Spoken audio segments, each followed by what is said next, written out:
Sometimes the hardest part of making a decision is telling someone who wishes you had chosen differently. You may have spent weeks thinking it through. You've paid attention to what keeps coming up. You've considered the consequences, and you have finally reached a place where that decision feels clear. Then you share it, and the other person goes quiet or tells you they're hurt or worried or somehow disappointed. That's when your certainty begins to disappear. And now, within minutes, you've softened your language. You're offering exceptions or maybe suggesting that nothing's really been decided yet. And that decision itself may not have changed. But what has changed was your ability to tolerate the other person's reaction. That's the moment we're looking at today, because making a decision is one form of self-trust, but remaining connected to what you know after somebody reacts is another. And for many women, that second part is a lot harder. Welcome back to How to Lose the Weight. I'm your host, Holly Toscanini. This episode is for the woman who can reach a clear decision on her own and then begins doubting herself as soon as somebody else has, some feelings about it. Maybe you've decided you can't take responsibility for something your family has always expected you to handle, or maybe you want to leave a job or change the way you work somehow, or spend money on something that's important to you. Or maybe for you, it's stepping away from a relationship dynamic that's been draining you for years. And you've thought it through. You know why the decision matters. And then you tell someone, and their disappointment becomes louder than everything you knew before that conversation began. And now this makes sense, especially if you have spent much of your life being dependable, agreeable, and highly aware of everybody else's needs. You learned to take other people's reactions seriously, and in some cases, that helped you maintain connection or at the very least avoid conflict. The problem begins when somebody else's disappointment automatically becomes proof that you have made the wrong choice. Today, I want to help you separate those two things. We're going to talk about why disappointment can feel so destabilizing, how to recognize when you're diluting a decision to reduce tension, and how to stay thoughtful without handing your authority over to somebody else.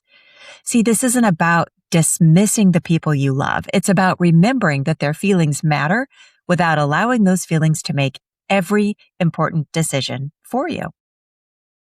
Now, I'm sure there have been times in my life when I knew exactly what I wanted to say before a difficult conversation. I know it. I had already thought through the decision. I understood my reasons and accepted that it might be uncomfortable for somebody. And then I sat across from somebody who didn't like what I was saying, and my clear decision suddenly became something I was just considering. I started changing the wording.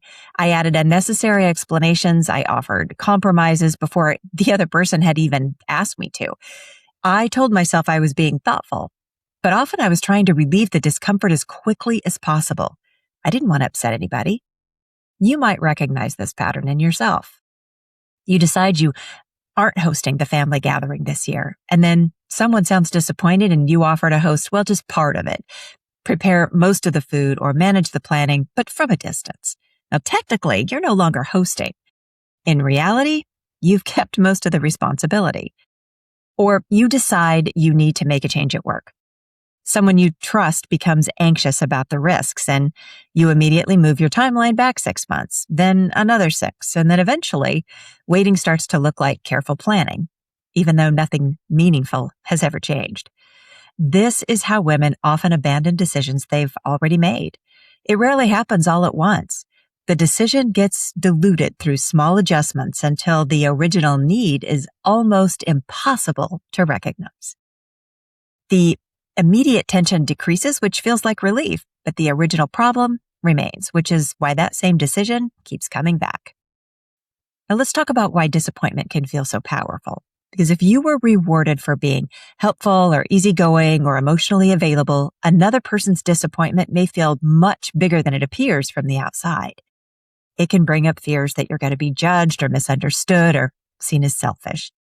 And you might worry that the relationship is going to change or that you're no longer going to be viewed as the reliable daughter, partner, friend, or colleague. And there's a reason this reaction feels so intense. You may have learned that maintaining closeness requires you to be flexible and accommodating. And you became skilled at noticing what other people needed and adjusting before anybody had to ask you to.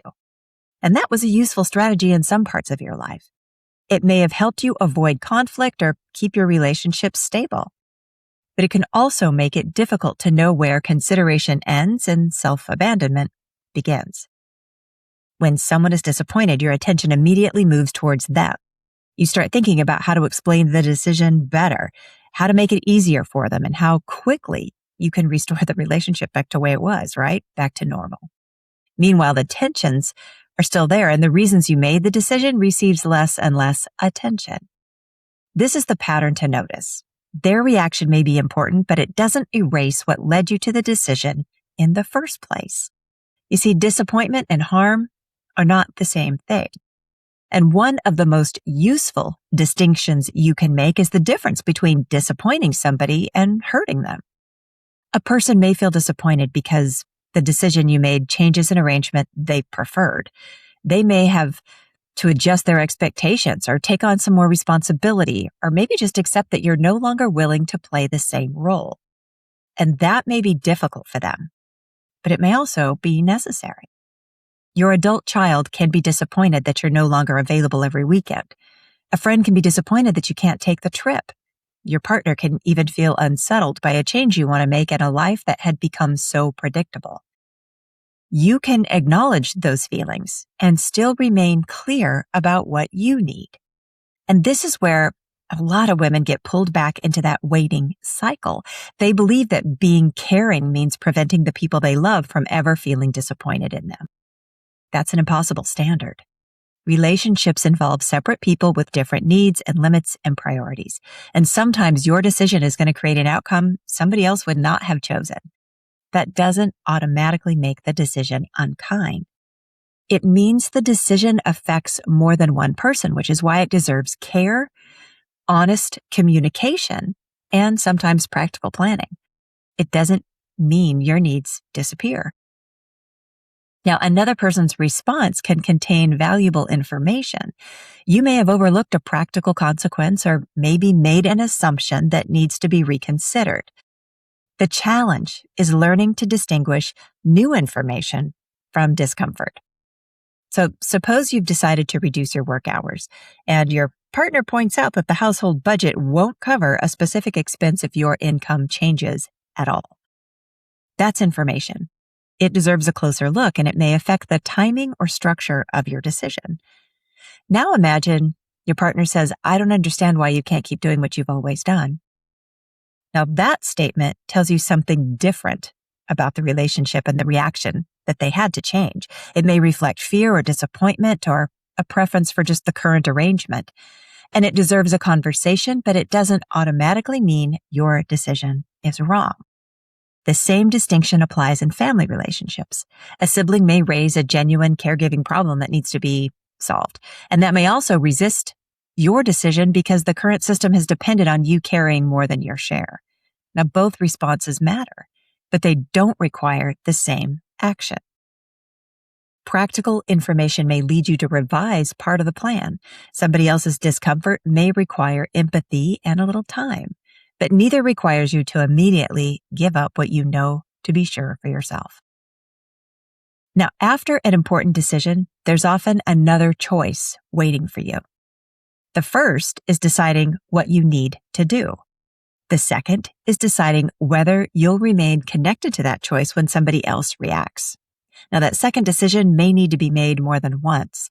You may have to make it during the first conversation, and then again when the follow-up message arrives, and again when somebody asks if you're still planning to go through with it.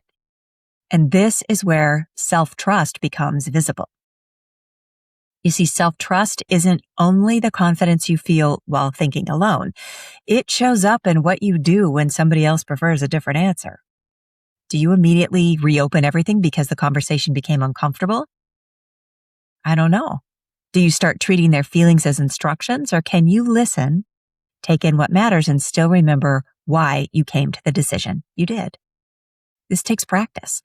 And it can feel unfamiliar, especially when you've spent years measuring the quality of your choices by how smoothly other people receive them. A clear decision can still be difficult for somebody else. Before you revise your decision, though, because someone's disappointed, give yourself some time. Return to what you knew before that conversation. Think about what had been happening, what you'd already tried, and why the choice became necessary. Write it down if you need to. Other people's reactions can be immediate and emotionally charged. Your own knowing may be quieter, especially when you're used to giving everybody else's needs more weight than your own. Then ask yourself whether you received information that changes the situation somehow, or whether you're responding to the discomfort of being disapproved of. Now, that question alone can prevent a lot of unnecessary backpedaling. It's also worth asking what you're about to give up to make the tension go away. You may be preparing to sacrifice time or health or financial stability or a boundary you worked hard to build. Sometimes avoiding one uncomfortable conversation means accepting another year of a situation you already know is not working. You don't need to decide everything while your emotions are high. You can say, I hear what you're saying and I need some time before we talk about this again. That's okay. Taking a day to think is different from delaying the decision indefinitely. That little pause gives you a chance to respond from a place of clarity instead of reacting to the pressure and emotions of the moment. So what do you say? Well, a lot of women understand this intellectually and then lose their footing because they don't know what to say when the other person is visibly upset. And you don't need a long explanation either. In fact, a long explanation often creates more openings for the decision you made to become negotiable. So maybe consider saying, I understand that this is disappointing. I've given this a lot of thought and I still need to make this change. Or maybe you could say something like, I really do care about how this affects you, and I'm willing to talk about how we handle the practical impact, but the decision itself isn't changing. You also might need to add, I've heard your concerns, and I'm going to take some time before we continue this conversation because I don't want to change my decision simply to make this moment between us easier. See, the goal is to remain warm and clear. You're not attacking the other person or asking them to pretend they're happy. You're allowing them to have their reaction while refusing to erase yourself and your response.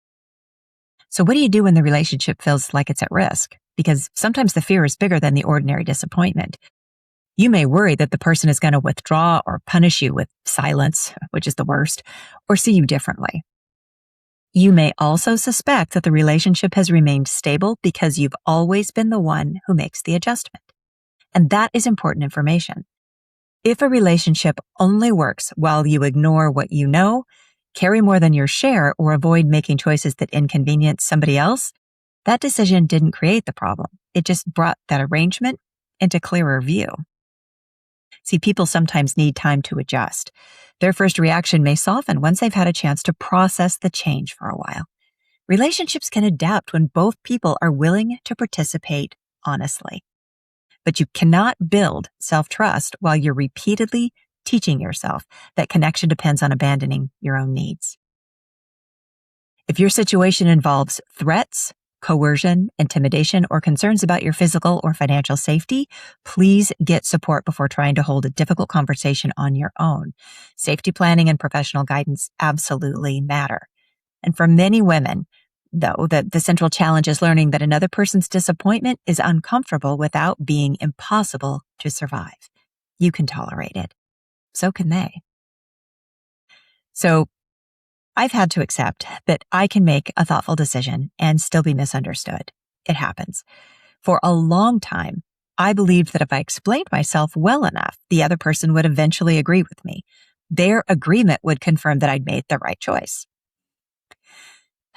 And that approach kept me in a lot of unnecessary conversations. See, sometimes people understand your reasons and are still disappointed by them. Sometimes they understand the decision and still wish you'd chosen differently.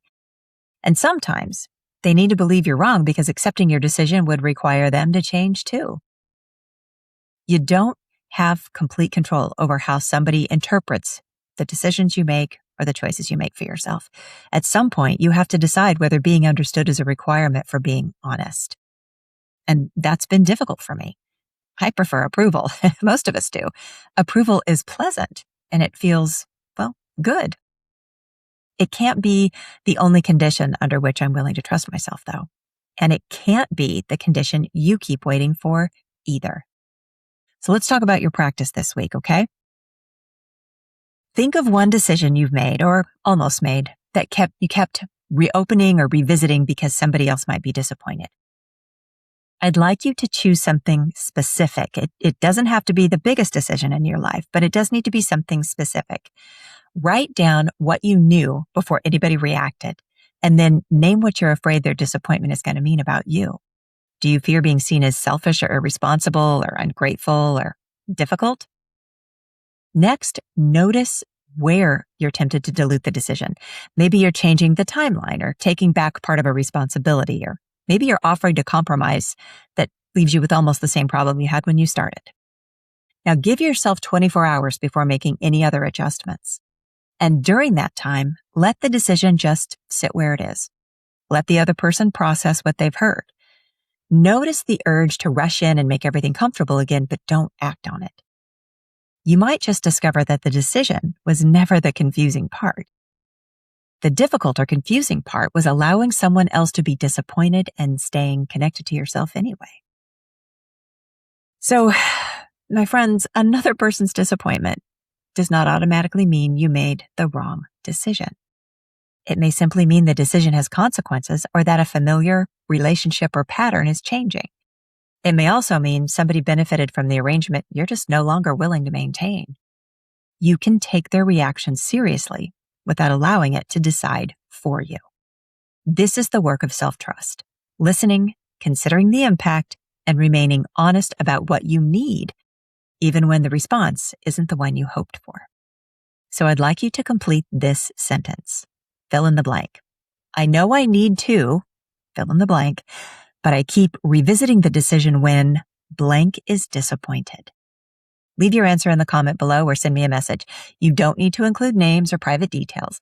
I'm interested in the decisions you're wrestling with and the reactions that make you doubt yourself, because these are the real moments when waiting takes over. You may already know what you need to do. You may be learning how to stay with yourself after you do it, and that's a skill, but you can build it. Until next time, trust what you knew before the conversation became uncomfortable.